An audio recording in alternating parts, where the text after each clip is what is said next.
Ukraine has started seizing assets belonging to the Russian energy giant Gazprom following a years-long dispute now over gas supplies. I talked about that earlier on with our correspondent Ilya Petrenko.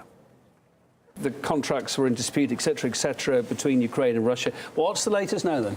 Well, it's one of these cases when you can easily say, not again. Russia and Ukraine could be on the brink of an all-out gas war again. As you've said, Kiev's begun seizing the assets of Russia's energy giant Gazprom, but a few days ago, Gazprom said it was scrapping all sales and transit contracts with Kiev. However, there is something for you to bear in mind. No matter what happens in politics, all the difficulties between Kiev and Moscow, the ultimate reality has been that Ukraine has been relying on gas imports from Russia all along for all these years.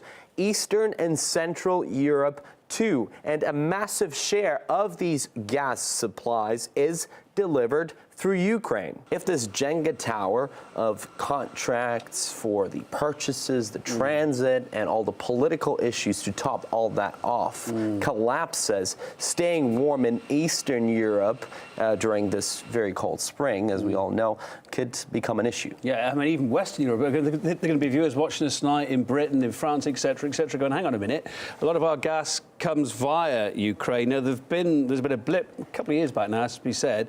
There was a blip in the past when I believe Ukraine was siphoning off some of that gas that should have been transiting. Okay, because Russia wants to be seen as a reliable partner, doesn't it? So to try and get this clear, the catalyst for where we are now was a recent court verdict, yeah?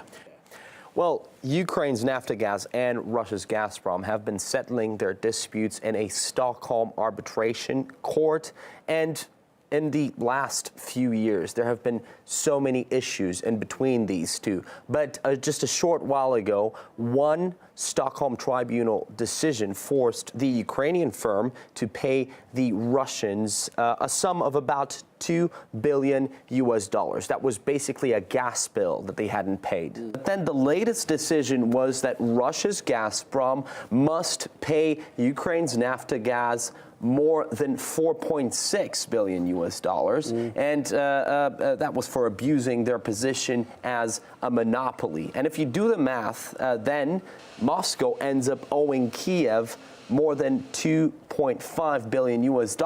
And the bosses at Gazprom were extremely unhappy. They were saying that the reasoning for that was completely unfair, and that they're just bailing out a shattered economy, which many times, as we've seen, just couldn't pay for the gas that they were buying.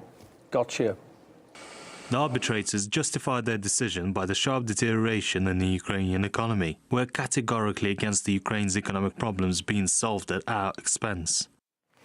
So, Russia-Ukraine gas wars have happened before, and it has previously led to energy crises in the region. Those in the West, as you were saying, for now, they don't have to worry about anything. And again, it's not in any of Russia's interests to spoil its reputation as a reliable partner. But previously, Kiev has been caught for illegally siphoning off Russia's gas intended for Europe. So there have been disruptions in gas deliveries. But obviously, Russia had to protect its political and economic interests. And technically, it wasn't Gazprom's fault. Got you. So the twists and turns continue. We'll continue to follow it. Thanks for explaining it. It's a complicated old picture, isn't it?